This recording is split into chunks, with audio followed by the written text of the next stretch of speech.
Don't move.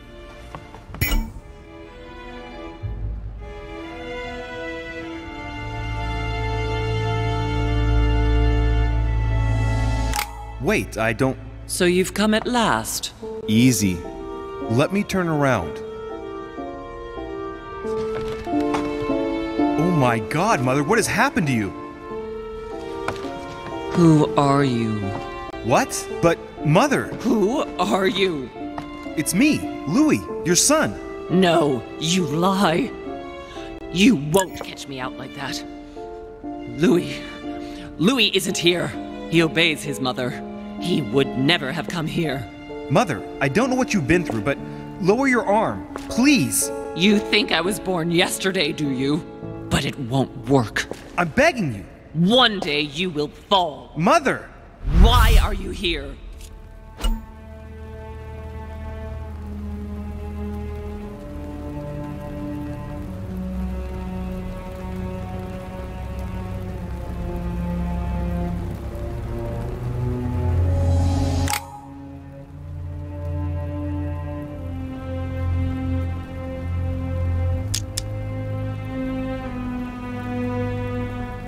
Let's go, Mother.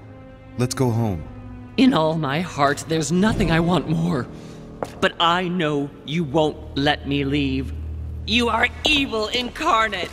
Every word that comes out of your mouth is sharper than a razor blade. I don't wish you any harm. Really, Mother. It's me, Louis. Don't speak to me about him. You will never get him. Mother, stop torturing yourself. It really is me, Louis. How can I convince you? If you really are who you say you are, what was the saying I taught you? You've been telling it to me since I was 3 years old, Mother. How could I ever forget it? Always keep your mind rational.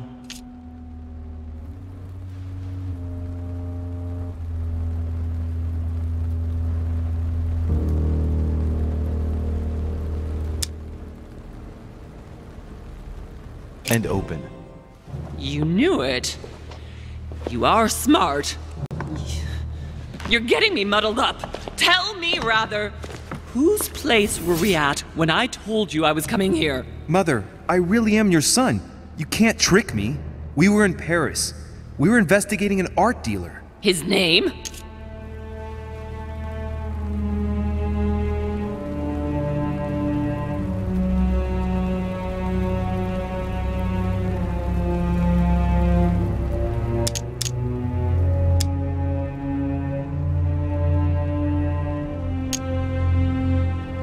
I think he was called Von Botcher. You think so? Wrong. Louis would never have gotten it wrong. No, wait, it's just a detail.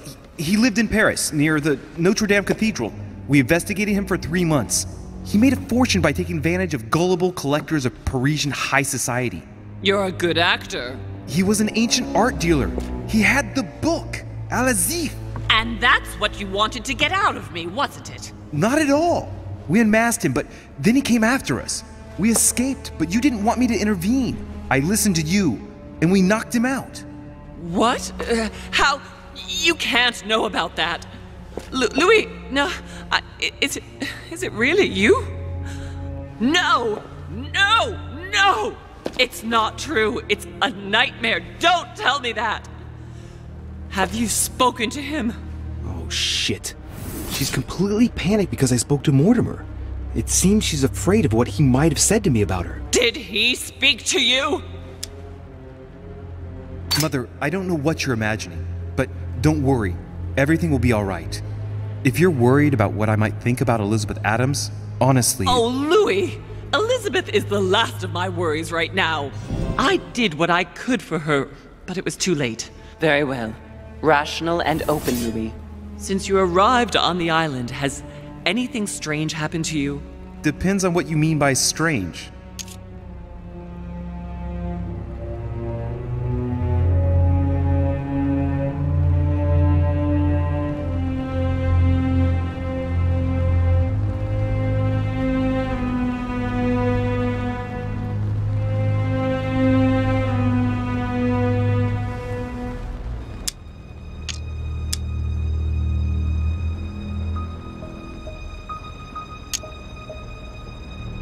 Does a savage murder of the secret daughter of President Washington's good friend count as being strange? What? So Elizabeth is dead? Stabbed several times. Don't you think it's time you told me what's happened to you? No, not now. Now shut up and listen to me. We might still have a chance. Something of utmost importance is going to play out right here. What are you talking about? A conference, Louis. I should think all Mortimer's guests have arrived by now, haven't they? Yes, they have. Since this morning. Perfect. The conference will be able to begin. Ah, Louis, I've been expecting you. Thank you for joining us. We are about to begin our conference. Let me explain what is at stake. Thank you kindly. But what do you expect of me exactly? My mother's the one who's supposed to attend, not me. That is indeed what was initially intended. Unfortunately, she still hasn't been found, and my guests can't stay here indefinitely. The conference must begin, and it would be truly beneficial to the Order to join in the project. Consequently, I would like you to replace her during her absence. What is at stake here is of the utmost importance. It's important that the French Order gets their say. And should you need any advice, don't worry, you are not alone, Louis. Very well.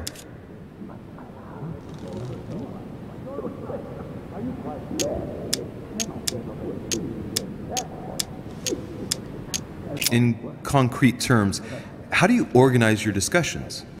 A conference is always organized the same way. There are two masters of ceremony who determine an important subject. You and Sir Gregory, I presume. Exactly. We shall be the masters of ceremony. It was our obligation to each bring to the table several guests in order to debate a subject. Once the debate is closed, a decision will be made by a vote of all the participants. By a unanimous vote. If the project is not agreed on by all, then it will be rejected. And neither of the two masters of ceremony have the right to vote. It's up to the guests alone to decide, Louis. In other words, us. Gregory and myself are merely the go-betweens. Finally, if the project is validated, each guest goes home and starts working to make it happen. It can take years.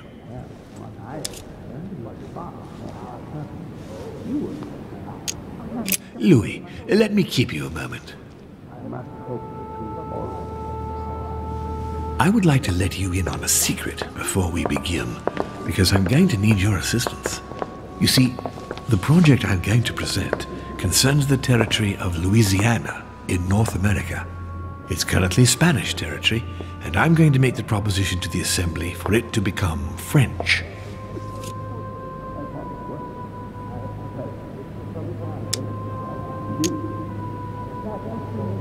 My idea is to increase the territory of the United States. The first stone of this vast project consists of getting Spain to cede Louisiana to France. Once it becomes French, France will hand it over to the United States, which will then allow them to double the size of their territory. And that's where you come in. France and the United States, hand in hand, two democracies illuminating the world.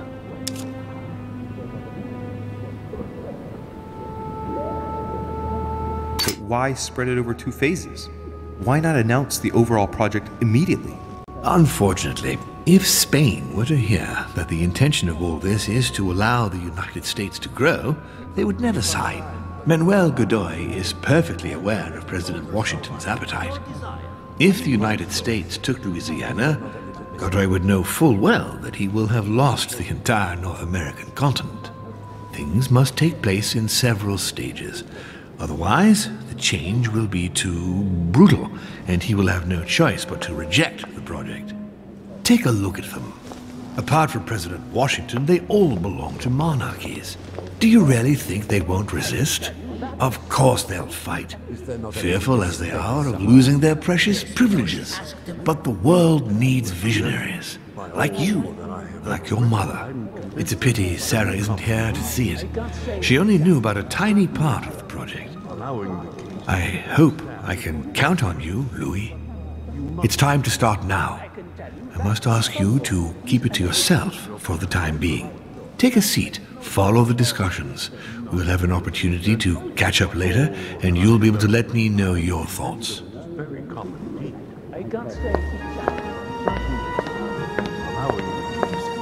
My friends, I propose we get started.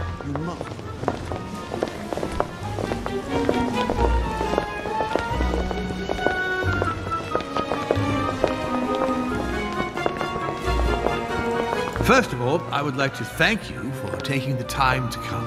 The honor is ours, my lord. As per our custom, here we are all together to discuss the face of tomorrow's world. Even though there may be certain tensions between our nations, I must ask you to keep an open mind.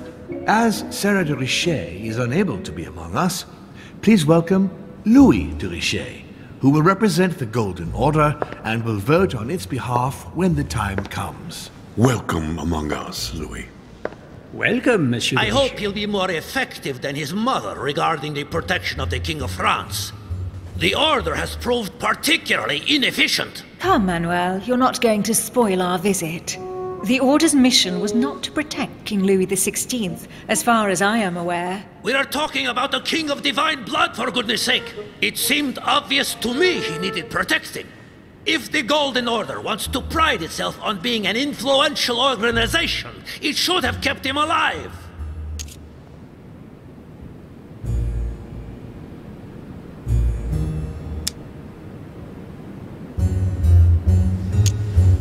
Thank you all. I am honored to be among you today.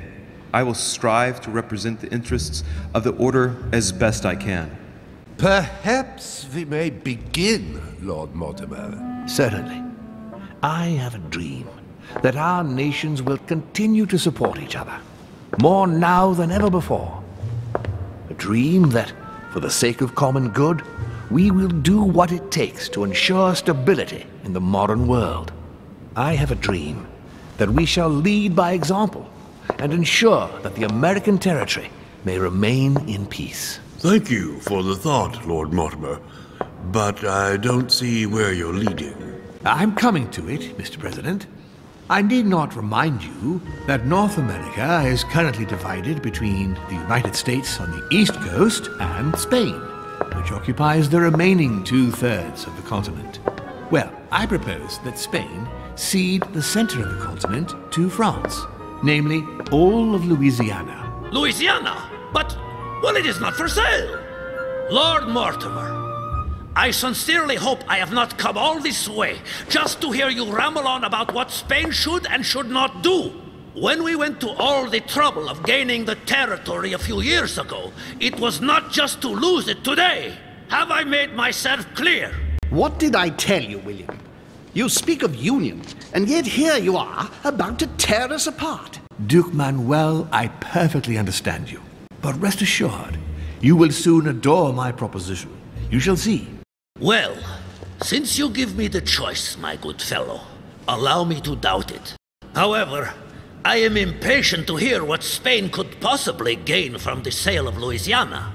I never spoke of a sale, my good fellow. What? But I do not understand. There is one more territory left to conquer, if I'm not mistaken, in the northwest. It is, of course, occupied by your notorious Indians, but... We shall soon be rid of the savages, so that is not the question. Duke, these savages, as you call them, were there before you. They are on their homeland. As much as the black people of Africa, Monsieur de Richet. That does not stop your dear France from massacring them and sending them like cattle to Mr. Washington's cotton plantations to provide him with cheap labor.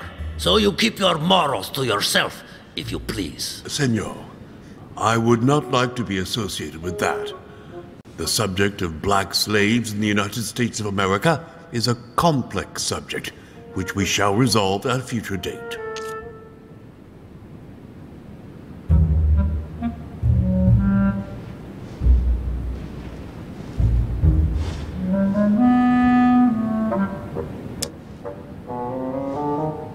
Senor Godoy, you must know that France will soon ban these barbaric practices. Oh, do not get on your high horse, Monsieur Frenchman.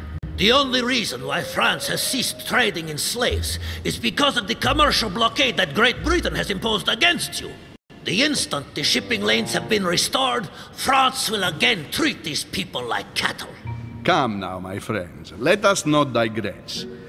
Anyway, these primitive people have no souls, Louis. We bring the good word to them in order to save them. You'll see, colonization brings with it many benefits, too. Excuse me, if you don't mind, Your Eminence, I shall continue. Duke Manuel, I believe that Spain should cede Louisiana to France free of charge. This is utterly grotesque, Lord Mortimer.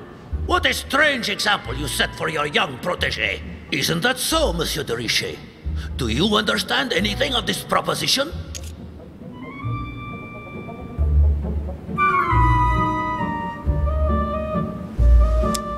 I must say, William, I find your project mostly disfavors me. I thought you were my friend. And I am, Mr. President. That is why I'm doing everything in my power to calm your expansionist fervor. France, in Louisiana, should persuade you not to attempt anything to take the territory by force. Louisiana is a vast wetland where you would needlessly lose most of your troops. It would weaken you and offer certain nations the perfect opportunity to take back your famous United States. I am protecting you from yourself, George. Trust me. I understand. But with friends like you, sir, I certainly don't need any more enemies. I hope you know what you're doing. Not to put too fine a point on it, Lord Mortimer, but I doubt the Holy See would be in favor of Catholic Louisiana being handed over to secular revolutionaries and king killers. I should think Monsieur de Richet has an opinion on this subject, does he not? In any case, my lord, I doubt the English crown will agree. Ich versichere Ihnen, Emily, nie Preußen wird diese Vereinbarung akzeptieren. Duchess, I am persuaded that we shall find a common ground. That's enough, William. These are grave times. We don't care about the fate of Louisiana. That worthless expanse of putrid swamps interests no one but yourself. Speak for yourself, my friend. Hold on there, Mr. Royal Gigolo. Lower the volume, and let Sir Gregory finish.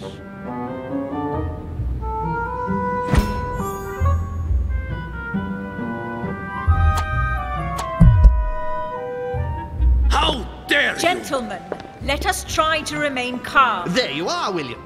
See where your projects have taken us, as per usual. Chaos! That's enough. I'm tired. We shall continue this discussion tomorrow, but please be aware that your project will never be ratified. Those who are opposed to this project, follow me.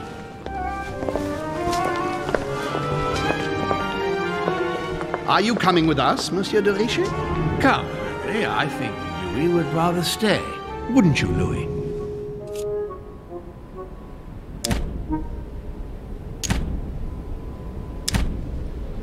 As for me, I think I shall remain with Lord Mortimer, Sir Gregory. You are committing a grave error, Louis.